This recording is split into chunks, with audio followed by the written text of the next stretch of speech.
Bonjour tout le monde, bienvenue à un autre épisode de notre podcast, notre balado à la Fondation Santé Gatineau, parce que oui, on a changé de nom depuis le 16 septembre, on est maintenant à la Fondation Santé Outaouais. Et il ne faut pas se tromper. Et aujourd'hui, ça me fait plaisir de vous recevoir à nouveau pour vous parler d'un autre sujet. Vous avez peut-être vu apparaître un petit quelque chose à la Fondation. On va avoir ma collègue Lisa qui va être avec nous pour en parler. Mais tout de suite, je vais montrer aux gens. J'ai jamais fait ça avant. J'espère que les gens vont bien voir à la caméra. On a un petit logo qui va apparaître un peu partout. Et c'est le sujet d'aujourd'hui. Vous pouvez voir, là, c'est écrit Agréé Imagine Canada. C'est un saut qu'on va beaucoup s'intéresser à. C'est quoi ça, Agréé Imagine Canada? Parce que la Fondation Santé Outaouais, on va le découvrir, est maintenant un organisme agréé d'Imagine Canada. Donc, sans plus tarder, je vous présente mon invité qui est déjà venu au podcast, que vous avez appris déjà à connaître. Mais on se le dit un petit peu, tu as changé de rôle depuis, Lisa, depuis, en fait, promotion à la Fondation. Oui. Tu es arrivée comme adjointe au directeur général, les coordonnatrices des ressources humaines. C'est comme ça qu'on t'a présenté la dernière fois. Mais je te laisse le micro, je te laisse te présenter. Ton nom n'a pas changé. J'ai le même nom, j'ai pas le même poste. Je suis Oui. maintenant directrice talent et opérations philanthropiques, donc je viens englober encore plus de belles Ouais. choses qu'on fait à la Fondation. Oui, tant mieux. Mais j'ai eu la chance de travailler sur ce mandat-là dès mon arrivée à la Fondation, quelque chose qui a été très formateur. Donc, Oui. je te laisse me questionner à cet effet-là. Oui, ben c'est ça. Tu mets bien la table parce que c'est un mandat quand même important.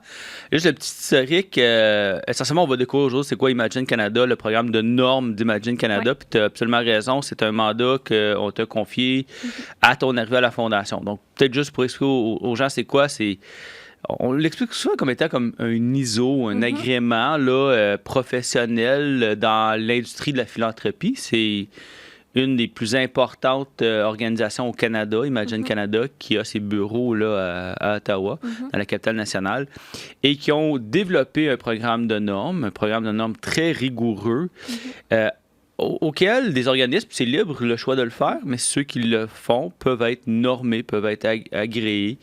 Et on va découvrir avec toi c'est quoi ce fameux programme-là, parce que on l'a dévoilé quand même en pompe, là, avec une grande fierté. On est la première fondation. Donc, on comprend qu'en parlant de ça aujourd'hui, pour des gens c'est qu'on n'a jamais entendu parler de ça, ça va peut-être devenir un peu là, la certification à regarder puis à avoir parce que c'est quand même important. On sait que les gens veulent être prudents dans leurs dons. Donc, de voir s'il y a le côté agréé à Imagine Canada, selon nous, puis selon ce qu'on va découvrir aujourd'hui, c'est peut-être une petite valeur ajoutée. Donc, tu es arrivé dans tes premières fonctions, justement, c'est un projet qui faisait partie du plan stratégique, tu es allé chercher le programme de normes. Donc, peux-tu nous résumer un petit peu, ça consiste à quoi? Parce que c'était quand même colossal, ça a quand même pris plusieurs mois, voire quelques années, à pouvoir obtenir cette accréditation-là auprès de la Fondation. Oui, absolument. Donc, tu l'as mentionné, ce programme de normes-là est une reconnaissance, en fait, que la Fondation adopte incarne, en fait, des pratiques qui sont exemplaires, qui sont normées au niveau des plus élevés dans l'industrie de la philanthropie. Donc, ça vient certifier, en fait, que nos pratiques sont les meilleures de l'industrie. Tu l'as mentionné, au moment où on se parle, on est la seule fondation en Outaouais qui détient cette accréditation-là. Donc, je trouve ça hyper intéressant.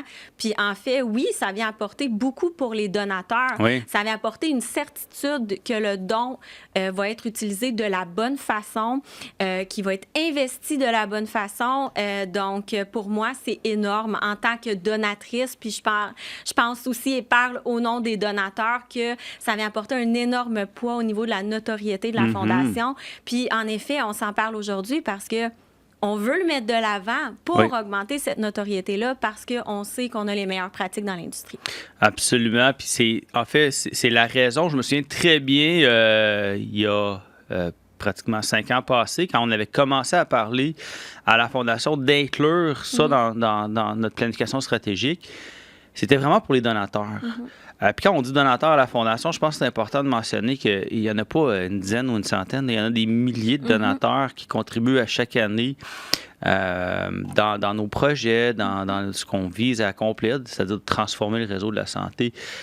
Donc, faut comprendre aussi que l'activité de l'agrément, c'était vraiment, puis tu le résumes bien, c'était d'inspirer cette notoriété-là, mais aussi de maintenir cette confiance-là, que cette conscience-là soit inébranlable. Et selon nous, un agrément, ben c'est pas nous qui s'autoproclament agréés. Il fallait passer à travers un processus. Puis c'est ce qu'on va découvrir ensemble parce que je pense qu'aujourd'hui, ce qui est intéressant de voir, c'est que c'est un processus qui est extrêmement rigoureux. Moi, ça m'a surpris là, dès le départ comment rigoureux que c'était, comment il n'y avait pas de façon non plus de... C'est bien, là, c'est ce qu'on veut. On ne peut pas contourner, on ne peut pas dire, ben oui, on pense qu'on est conforme. Donc, concrètement, quand on s'aventure là-dedans, comment on peut simplifier l'expression aux gens de c'est quoi ce processus-là? Est-ce qu'on remplit des formulaires? Est-ce qu'on doit postuler? Peu importe. Ça fonctionne comment, Imagine Canada? Mais en fait, c'est beaucoup plus que de remplir des formulaires. On demande vraiment des preuves à tous les niveaux. On vient évaluer... mettons, on met ça en 5 secteurs importants. Donc, on va venir évaluer la gouvernance, la gestion financière et transparente des sommes. On va venir évaluer la gestion des ressources humaines, le volet de la collecte de fonds et la participation des bénévoles. Donc, on vient vraiment englober tout ce qu'une fondation fait finalement. Et ce n'est pas 5 documents qu'on envoie dans chaque, il y a 5 secteurs, étape. Dans ces 5 éléments-là qu'on vient approfondir, il y a énormément de questionnements et c'est complètement correct. Puis j'ai mentionné que c'était un de mes premiers mandats, donc pour moi, ça a été énormément formateur. Ben oui, j'imagine. J'ai pu apprendre à connaître la fondation de fond en comble parce que vraiment, on vient valider tout. Donc, si je donne par exemple... des petits exemples de ce qu'on doit s'assurer au niveau de la gouvernance. On est venu, je vais utiliser le mot scruter parce que c'est un peu ça, plusieurs procès-verbaux. On vient s'assurer que plusieurs éléments reviennent chaque année pour venir valider différents éléments au niveau du conseil d'administration, dont des dépenses du directeur général, des différentes rencontres qu'on a eues. Fait qu'il y a plusieurs éléments qu'on devait fournir, par exemple, des procès-verbaux, des preuves. Au niveau de la transparence financière, bien là, on parle de tout ce qui est au niveau des rapports d'impôts, des exemples de reçus de dons. On vient déposer des politiques en matière de gestion financière. Ces politiques-là, on ne fait pas que les déposer, sont analysées. Puis on se fait même émettre des recommandations aux besoins de modification pour s'assurer qu'on soit vraiment ultra transparent. Quand je pense, par exemple, en matière de gestion des ressources humaines, on a une politique, nous, en matière de gestion des ressources humaines, on a dû déposer cette politique-là. On l'a même retravaillé pour l'améliorer, pour qu'elle soit vraiment à la perfection, je vais dire. Puis je pense que c'est ça qui était super intéressant parce que là-dedans, on avait déjà ces bonnes pratiques-là. Je pense qu'on faisait déjà bien les choses, mais on a permis d'aller valider que tout était vraiment conforme à des normes ultra strictes et sévères. Donc, on s'est permis de même pousser plus loin pour encore plus peaufiner nos pratiques. Donc, dans tous ces secteurs-là, c'est ça. C'était vraiment de venir leur démontrer, puis on avait un peu le fardeau de la preuve dans le sens où on doit vraiment fournir tout ce qu'ils ont besoin. Eux nous reviennent parfois avec des questions, des spécifications, donc qu'on fournit en retour. Fait que c'est pour ça que c'est un processus qui peut être assez long parce que ça demande beaucoup de recherche. Puis, ça, de leur côté, là, au niveau des personnes qui nous évaluent, les pairs qui nous évaluent chez Imagine Canada, bien, eux, ils ont besoin de jus pour nous permettre de nous étiqueter cette accréditation-là. C'est super intéressant comment tu nous l'expliques. Puis si je résume, si j'ai bien compris, bien, il y a 5 secteurs. Puis vu qu'on appelle ça le programme des normes au pluriel, bien, dans chaque secteur se retrouvent plusieurs normes. Il y en a combien de normes en tout dans le processus? On était à plus ou moins, je pense que c'est 70 normes réparties dans 5 secteurs. Absolument. Puis dans le fond, si je comprends bien, puis je résume un peu, c'est le processus, c'est qu'on doit faire la démonstration qu'on respecte la norme et dans certains cas, bien, ça va être une politique qui a été mise en place et implantée. Dans d'autres façons, ça peut être une procédure qu'on suit puis qu'on démontre notre conformité, des documents justificatifs. Donc, ça, quand on arrive dans le processus, je me dis, c'est bien beau dire oui, on croit qu'on est conforme, mais on est encore dans le processus où on suppose qu'on respecte la norme. Comment on est évalué dans le processus pour recevoir l'accréditation une fois qu'on a... Puis je comprends que c'est colossal de passer à travers 70 normes. Puis on regardera des exemples tantôt de chacun des secteurs. parce qu'on ne passera pas à travers les 70 normes aujourd'hui, mais je pense que c'est important peut-être de montrer des exemples qu'on pourra faire sortir. Mais juste pour boucler un peu la boucle du processus, y a-t-il une évaluation qui est faite pour dire, ben oui, on a regardé là, à vous normer? Oui, bien, on soumet d'abord une première fois, je vais dire, toute la documentation et les explications qu'on nous demande pour chacune des normes. Donc, c'est comme un travail que la Fondation fait de son côté, vient entrer toutes les informations qu'ils ont besoin. Via le portail de normes. Là, via un portail de normes. Et puis, c'est pas juste de déposer des documents. Là. Il y a vraiment des explications approfondies qui sont demandées à différents niveaux. Je me souviens, entre autres, je ne veux pas t'interrompre, mais je me souviens que c'est aussi précis que on nous demande, c'est beau le document, là, mais on va nous demander, par exemple, en cas d'une politique, quand ça a été adopté au conseil d'administration, puis de fournir l'extrait du procès verbal où la politique est. Donc, c'est pas juste dire donnez-moi votre politique, c'est a été adoptée quand, quelle date, puis elle doit pas être non plus passée une certaine date, si je me souviens bien. Hein. Il fallait aussi démontrer que c'est d'actualité. Là. Ça fait pas 20 ans qu'on a adopté cette politique-là, puis on en a une. Là. C'est non, elle doit avoir été adoptée dans les 2 dernières années. Oui, exactement. Donc, il y a certaines politiques qui vont donner des recommandations, par exemple, de réévaluer tous les ans, comme il y en a d'autres que c'est tous les 5 ans. Tout dépend de la politique. Donc, en effet, il faut prouver que celle-ci a été évaluée par le conseil d'administration et à quel moment. Donc, c'est sûr que nous, toutes nos politiques sont à jour. Puis c'est de notre responsabilité aussi de maintenir ces standards-là.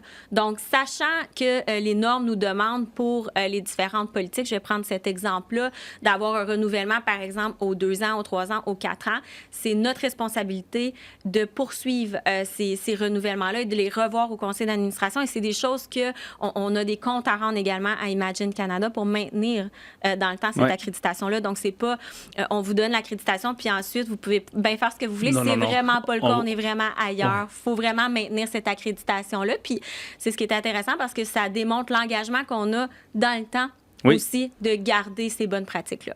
Super intéressant. Puis je fais une parenthèse importante. Vous l'avez entendu, là, les gens qui nous écoutent, on a lancé la plus importante campagne philanthropique de l'histoire.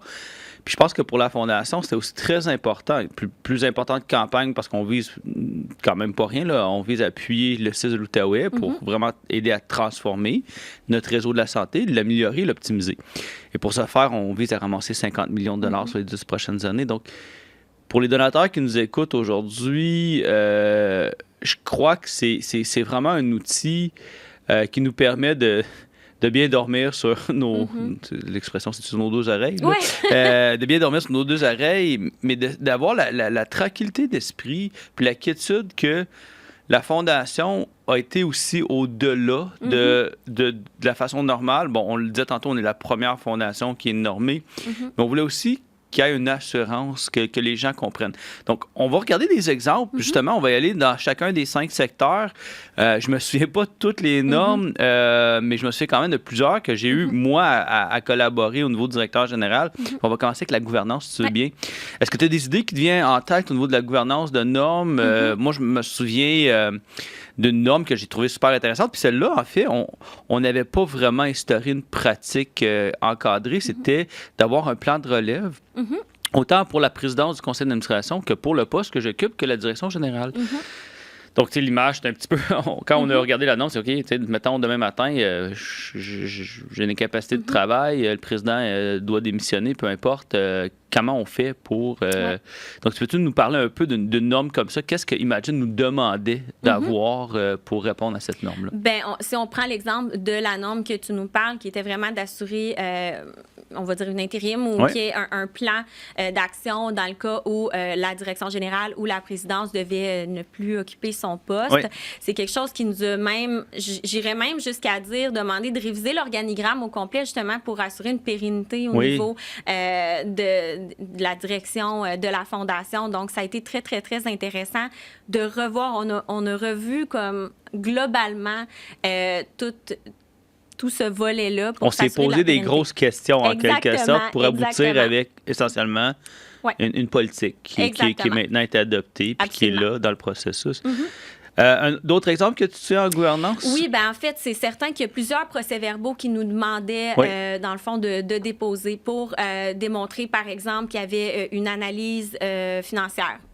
On présente les états financiers à tous les conseils d'administration. On a des états financiers qui sont également audités. Donc, il fallait donner les dates des dernières audits financiers. À quel moment est-ce que c'est présenté, par qui? Donc, c'est important qui aussi. A fait l'audit, là? Qui était l'auditeur? Exactement. Et puis, le détail, évidemment, au niveau de la transparence financière, là, ça rentre un petit peu...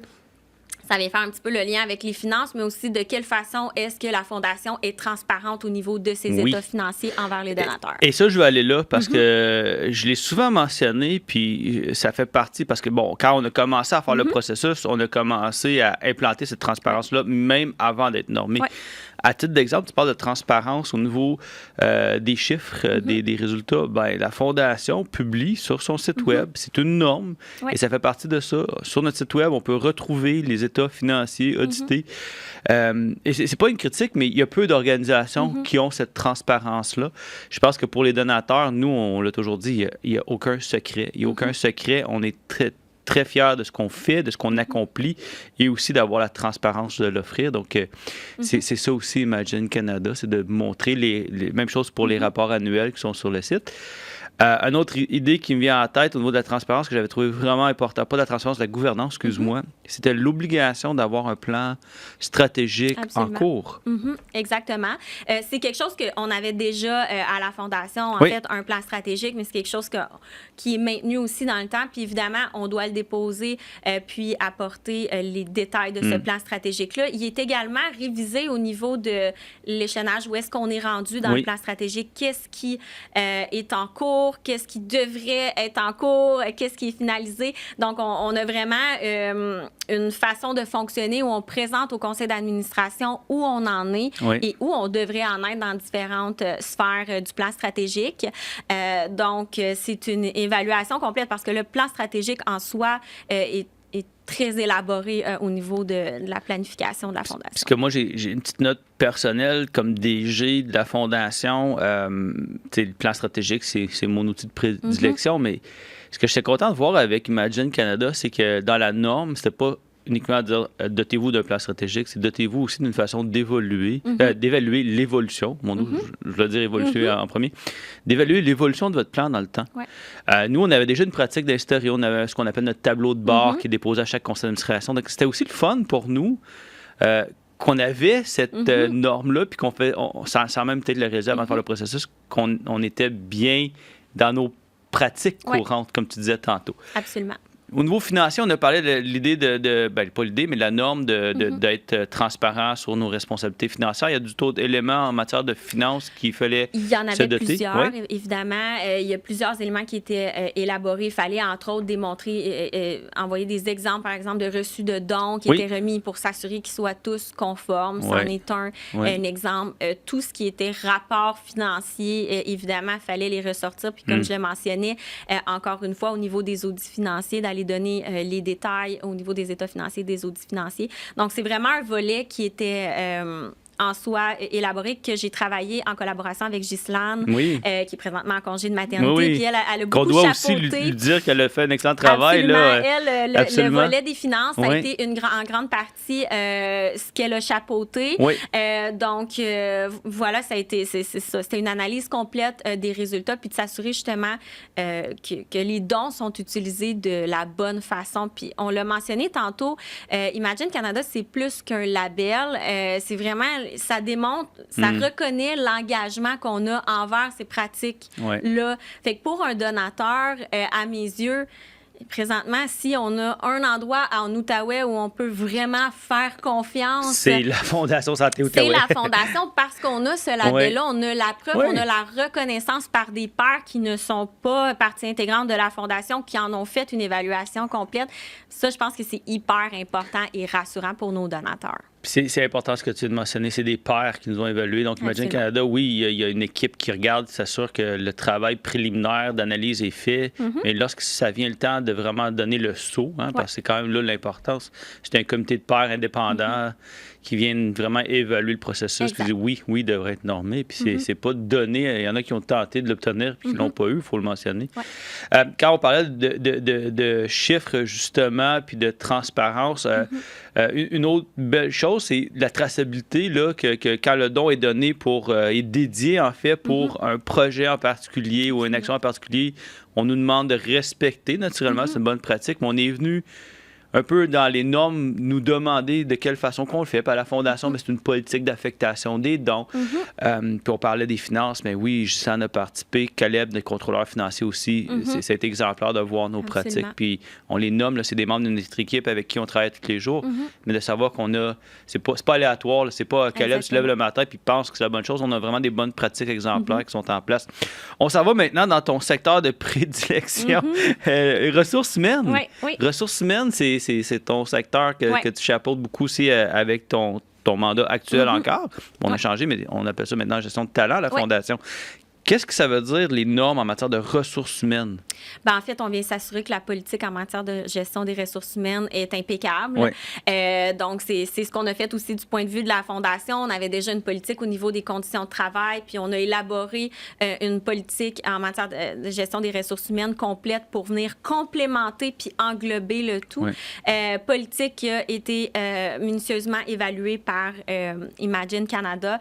On vient également regarder de quelle façon est-ce qu'on soutient nos employés envers la performance. Puis j'ai trouvé ça hyper intéressant parce que c'est une réflexion que, à mon arrivée en poste en ressources humaines, qu'on a eu ensemble. Puis on en a parlé, je crois, dans le dernier podcast, mais où on a révisé un petit peu l'évaluation de la performance de nos employés, puis comment est-ce qu'on les soutenait dans le temps. Donc, on vient vraiment démontrer par des actions concrètes tout au long de l'année comment est-ce qu'on soutient nos employés, de quelle façon la sélection est faite aussi au niveau de nos employés. Donc, on a vraiment démontré notre processus complet au niveau tant de l'embauche que de la gestion, par exemple, des talents, des objectifs et aussi, par exemple, en cas où on aurait quelqu'un qui aurait besoin d'un plan de cheminement ou un plan d'accompagnement. De quelle façon est-ce qu'on les accompagne pour que nos employés soient formés. Donc, c'est venu englober quand même à exceptionnel peu près tout. comme processus. Absolument. Puis on peut plugger là, ceux que l'on peut écouter, regarder le podcast. Exactement. Sur les ressources humaines ensemble, exactement. qui était dans nos premiers podcasts qu'on a fait ensemble. On faisait référence notamment beaucoup à des exemples comme ça.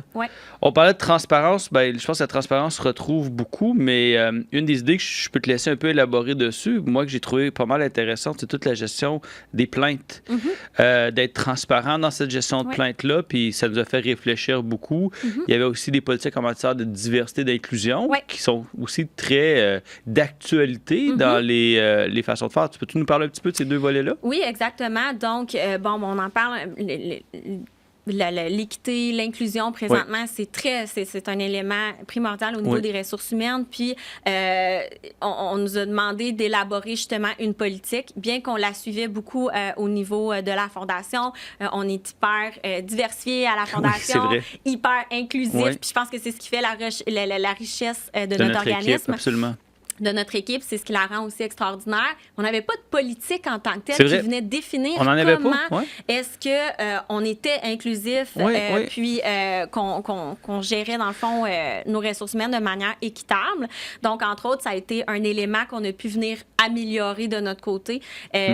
C'était quand même simple dans le sens où je me suis basée sur ce qu'on faisait déjà. Par contre, je pense qu'il est primordial qu'on en ait, puis c'est venu aussi rassurer, je pense, les membres de l'équipe. Ça leur permet de savoir qu'il y a un support à cet effet-là.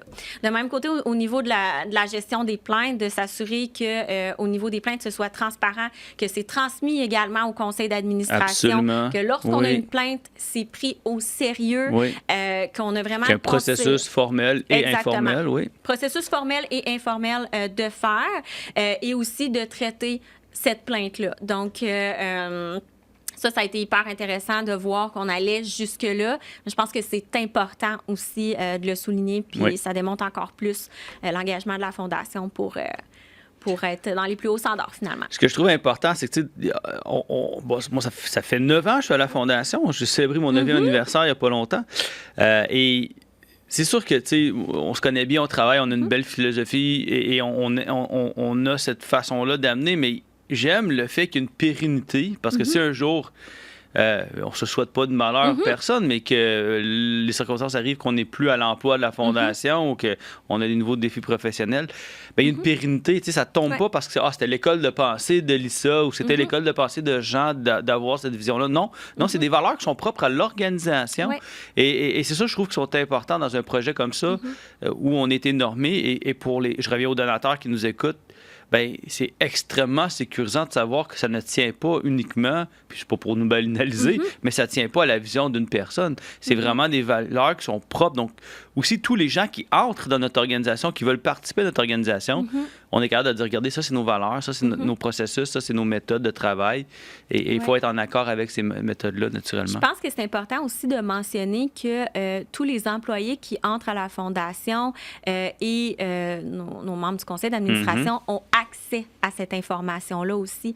Donc, par exemple, quelqu'un arrive au niveau d'un poste en finance, là, je vais donner cet exemple-là. C'est un bon point. Peut avoir accès, peut pas, mais a accès directement. Puis, à son embauche. À son embauche. Donc, c'est exactement quel processus et procédures doivent être suivis. Parce qu'on a parlé beaucoup de politique, mais il y a des procédures aussi qu'on a mis en place concrètement puis qu'on a élaborées pour s'assurer de maintenir ces standards-là. Même qu'à certains niveaux, c'était pas demandé, mais c'était tellement pratique de l'avoir puis formateur pour les employés qu'on les a mis sur place. D'ailleurs, pour la gestion de plainte, même chose. L'information est complètement disponible sur notre site web. Les gens peuvent suivre le processus, voir l'information. Ressources bénévoles, maintenant on parle de ressources humaines, mais ressources bénévoles faisaient aussi grandement partie du processus. À ce niveau-là, qu'est-ce qu'on a eu à produire ou à créer? Puis je dirais, petite entrée de prélude, c'est peut-être là aussi où on a réalisé qu'on avait beaucoup de travail à faire dans notre organisation. On utilisait beaucoup nos bénévoles. Mais on a réalisé qu'on avait peu d'outils pour bien encadrer le bénévolat, bien promouvoir le bénévolat, bien reconnaître le bénévolat. Donc, je te laisse sur ça, mais je pense que ça nous a aussi fait réaliser qu'il y avait peut-être des outils qu'on n'avait pas mis à disposition, comme on le dit ici dans les exemples de ressources exactement. Puis ça n'avait pas été défini concrètement aussi. Je vais dire sur papier, comme je dis, il y avait plusieurs pratiques qui étaient en place, mais on a été en mesure de les améliorer. Donc, on l'a vu sur nos réseaux sociaux, on le promouvoit beaucoup. Notre programme de reconnaissance des bénévoles, ça nous a permis d'avoir la réflexion sur comment est-ce qu'on reconnaît nos bénévoles, bien que ce soit du bénévolat. Puis je pense que ça l'apporte ça l'apporte une plein richesse, de choses, une richesse. Absolument. Les bénévoles viennent faire du bénévolat à la Fondation, puis ils veulent revenir parce qu'ils ont eu du plaisir à le faire. Ils ont senti que c'était bénéfique pour eux. Donc, on a établi une procédure complète en matière d'encadrement et de recrutement des bénévoles. Donc, de quelle façon est-ce qu'on choisit nos bénévoles? Les bénévoles, évidemment, viennent à nous, mais de quelle façon qu'ils disent, bon, ben OK, oui, cette personne-là peut venir faire du bénévolat avec nous. Au niveau de la procédure aussi, dans le comment on les accompagne, de quelle façon est-ce qu'ils viennent juste sur le site, puis ils font ce qu'ils veulent. On les garoche, faites ci, faites non. Exactement. Donc, comment il y a un encadrement. Absolument. Exactement. Qui les encadre? Donc, si je pense à l'engagement communautaire qui fait partie de mon secteur aussi, donc, comment est-ce que nous, quand on reçoit une demande de bénévolat, on la traite? Comment est-ce qu'on communique avec cette personne-là? Puis nos bénévoles sont tellement précieux pour nous que j'ai trouvé vraiment intéressant de revoir tout ce processus-là pour qu'on puisse vraiment bien les accueillir, bien les encadrer, les garder avec nous. Puis que l'expérience soit aussi positive pour un bénévole. Je pense au fait que c'est un don extrêmement important à donner du temps. Absolument. Puis il faut que l'expérience qu'on vit, tu sais, quand on a des bénévoles qui viennent nous aider, par exemple dans le barrage routier qui va avoir lieu bientôt, les consignes de sécurité sont super importantes, l'encadrement est important, mais il faut aussi que ça soit plaisant puis que les gens aient du plaisir. Donc, autant quand on fait un don qu'on aime bien montrer l'impact des dons, bien, pour le bénévolat, il faut être en mesure de démontrer l'impact aussi. Dans le même sens, même que ce soit un don en argent, mais quelqu'un qui vient faire du bénévolat pour un organisme qui est accrédité par une accréditation comme Imagine Canada, c'est valorisant, c'est gratifiant, puis on le sait que notre temps s'en va au bon endroit. Parce que c'est évalué. C'est évalué par des pairs qui disent, oui, OK, dans telle circonstance, le bénévolat est admis, la sélection est bien faite, l'encadrement est bien fait. Donc, autant pour un don en argent qu'un don en temps, il y a des critères. Pour moi, c'est énorme. Puis, encore une fois, choisir un organisme qui est accrédité, ça nous permet d'être certain du choix qu'on fait et d'être en confiance. Dernier volet, collecte de fonds? Oui, absolument. Donc, c'est le nerf de la guerre, c'est là où on travaille. C'est des exemples de normes là, que tu te souviens qui étaient très pertinentes à mettre de l'avant en matière de collecte de fonds? Oui, bien, en fait, on a revu, j'essaie de me souvenir...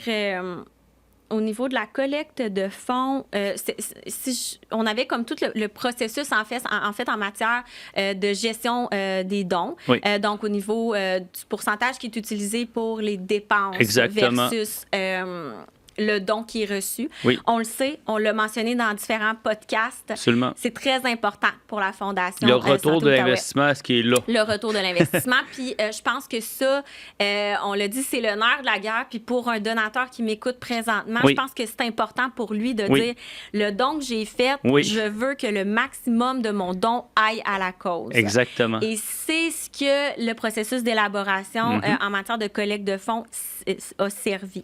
Donc, il fallait démontrer qu'on respectait des normes très rigoureuses à cet effet. Lisa, je te dirais que c'est probablement une des questions qui revient plus souvent. Hein? Est-ce que quand je fais un don, il y a combien d'argent en dépenses? Oui, ramasser $1, ça coûte de l'argent. Ça coûte pas $1 ramasser $1, sinon on ne serait pas une fondation. Mais la fondation a des critères, dépendamment des types de collecte de fonds. Là, on s'entend que si on parle de notre 50-50, bien, par défaut, il y a 50 % de l'argent qui s'en va au gagnant, de 50-50 ou de la gagnante. Mais on a des paramètres différents pour les collectes de fonds selon des normes de notre industrie en philanthropie. Puis on les respecte. Puis ça a aussi été normé, ça a aussi été regardé. Il n'y avait pas d'écart, il n'y avait pas de rien de négatif à ce niveau-là. Puis encore là, wow, c'est rassurant. C'est rassurant pour nos donateurs. Il faut savoir que c'est autant au niveau du don majeur qu'au niveau du don annuel d'engagement communautaire. Donc, ça s'applique à tous les types de dons. Puis c'est là que ça devient important pour moi parce que je pense à un donateur majeur ou quelqu'un qui désire faire un don majeur ou peu importe le montant du don. À tous les niveaux, on s'est engagé à faire la meilleure utilisation de ces fonds-là. On a vraiment été scrutés, là, je dois le dire. Puis, j'ai été très impliqué dans le processus, puis je voulais vraiment que tu répondes à toutes ces questions-là, mais d'avoir été témoin de cette rigueur-là du programme, je reviens à montrer encore le logo d'Imagine Canada, organisme agréé. Cette image-là vaut pour nous énormément, puis on est très conscient que c'est quelque chose qui est quand même relativement nouveau. Le programme de normes, je pense que ça fait quelques années, une dizaine d'années là, que ça a commencé au Canada. On voit de plus en plus de grandes fondations qui ont mis des ressources, qui ont été... Bien, on va voir ce logo-là apparaître de plus en plus pour les organismes qui font les démarches, qui sont agréés. C'est une grande, grande fierté pour la Fondation. Puis je tiens à témoigner ma gratitude puis te féliciter pour tout le travail qui nous a mené jusqu'à l'agrément d'Imagine Canada. Je pense entre autres aussi à Ghislaine, que je ne vais pas oublier, qui est en congé de maternité. On la salue d'ailleurs, qui revient bientôt à la Fondation, qui a participé au processus, puis aussi à tous les membres de l'équipe, le conseil d'administration. Tout le monde a été sollicité dans ce dossier-là, c'est certain. Oui, puis on a des comités, entre autres, qui ont travaillé très fort, des comités du conseil d'administration, qui ont eu à réviser des politiques, qui ont eu à analyser aussi des recommandations qu'on leur a fait, à adopter ces choses-là. Donc, je tiens vraiment à remercier tous les gens qui ont fait en sorte que c'est une grande fierté. Puis à vous, chers donateurs, ayez l'esprit tranquille que vous transigez avec une fondation agréée d'Imagine Canada et je vous invite aussi, là, les auditeurs, à être vigilants et à regarder est-ce que les fondations ont ces bonnes pratiques-là. On sait qu'aujourd'hui, tristement, il y a beaucoup d'arnaques, il y a beaucoup de... On entend souvent parler de transactions qui ont mal été, de fraude, de tout ça. On n'est pas à l'abri, on veut s'assurer que c'est sécuritaire, donc vous pouvez faire confiance que la Fondation Santé Outaouais a les meilleures pratiques dans l'industrie et est normé par rapport à ces actions-là. Merci beaucoup, Lisa, de ta présence au podcast. On se dit tout le temps, ça ne sera pas la dernière fois qu'on va t'inviter. Tu vas sûrement venir nous parler de d'autres choses. Il y a tellement de belles choses qui se passent dans ton secteur. On peut peut-être juste terminer en disant qu'il y a beaucoup d'activités qui s'en viennent. Je te donne 2 petites minutes pour nous parler de qu'est-ce qui s'en vient cet automne. Donc, on a le barrage routier le 23 novembre prochain. Donc, présentement, on est en train de recruter pour nos bénévoles. Donc, si jamais il y en a qui veulent s'impliquer en temps, je vous invite grandement à le faire. S'il y en a, c'est en argent, mais ça va se passer le 23 novembre. C'est un samedi en passant, là, c'est super facile. Puis les automobilistes, là, quand vous allez faire votre petite course, là, si vous nous voyez au cours, sur les coins des rues, soyez généreux, c'est nous. Exactement, c'est ça. Fait que pour les donateurs, c'est la bonne fondation où venir faire votre don. On va être à plusieurs intersections là, dans la ville de Gatineau, prête à collecter des fonds. Sinon, bientôt, on va avoir le défi ski des entreprises, défi ski santé qui s'en vient. En février, on va bientôt pouvoir faire ce lancement-là. Puis on travaille déjà à notre prochaine édition d'Outaouais contre le cancer pour l'été prochain. Puis il ne faut pas oublier, on a notre annuel de la Loto Santé qui est de retour. Exactement. Oui, donc la Loto Santé qui est de retour, qui a été lancée le 9 septembre dernier. Donc présentement, il reste encore des billets en vente, mais ça ne restera pas comme ça. C'est important il n'y en a pas beaucoup, hein? C'est ça qui fait fureur avec la Loto Santé. On a un maximum de 4500 billets en vente. C'est certain que là, on est en plein lancement, donc les gens commencent à acheter beaucoup. Fait que je vous dirais, faites vite, allez vous procurer des billets. On a jusqu'à 50 000 $ de prix à gagner. Un gros lot de 50 000, mais 100 000 en tout, si je me trompe pas. Exactement. Donc, un total de prix de 100 000 avec un gros lot de 50 000. Ça se prend bien. 50 000 avant les fêtes, juste avant les fêtes qu'on fait le tirage. C'est juste avant les fêtes en décembre. Donc, je pense que ça se prend bien. Je suggère à tout le monde d'aller prendre quelques minutes. Et c'est non imposable en plus. Exactement. C'est sûr que ça va une excellente cause. Comme vous le savez, c'est 100 $ le billet, c'est bien ça, et 3 billets pour 2,50. Exactement. Promo qui est là pour tous ceux qui veulent s'en prévaloir. Merci de nous encourager. On l'a souvent dit, le Loto Santé, c'est notre plus ancienne collecte de fonds, puis elle est encore là depuis 40 ans. Donc, on continue de la faire tant longtemps que les gens apprécient ce type de loterie-là. Donc, faites vite. Les billets sont quand même limités, comme tu dis. Et on peut aller à lotosanté.ca, c'est bien ça, pour se procurer nos billets. Exactement, ou venir directement au bureau de la Fondation. On peut vendre ça en personne. Exactement. Si les gens veulent venir nous saluer. S'ils veulent venir nous saluer, exactement. Absolument. Puis je termine aussi en disant, parce qu'il y a beaucoup de choses qui se passent à la Fondation, changement de nom, Imagine Canada aussi, mais on va le répéter beaucoup dans nos prochains podcasts. La Fondation déménage ses bureaux administratifs. On parle de venir acheter des billets. Dès le 13 novembre, on sera localisé. On est présent sur le bord de la carrière, mais on déménage au 173 Gamelin. Donc, on va le mentionner souvent. Un beau petit bâtiment propre à nos besoins. C'est super chaleureux. Ça va être une super belle place pour vous accueillir avec pignon sur rue. On a très hâte de vous accueillir pour ceux qui viennent nous voir ou ceux qui vont venir nous voir au 173 Gamelin, tout près de l'hôpital de Hull, tout près aussi de l'artère principale de Saint-Joseph, Saint-Raymond. Donc, on a bien hâte d'aménager puis de vous recevoir là. Merci encore, Lisa. Merci. Et merci à vous. Merci de prendre le temps de nous écouter, de vous renseigner. Puis comme vous pouvez voir aujourd'hui, la Fondation Santé Outaouais, on a nos donateurs à cœur d'avoir cette belle tranquillité d'esprit, surtout dans l'ambition que nous avons comme communauté de la transformer, cette belle région-là, en matière de santé et de services sociaux. C'est important pour nous. Ce qui est important pour la Fondation, c'est que vous sachiez que vos dons sont à l'œuvre et que nos pratiques sont exemplaires. Et on a encore une belle démonstration aujourd'hui avec l'agrément d'Imagine Canada. Merci encore, Lisa. Merci à vous. À bientôt.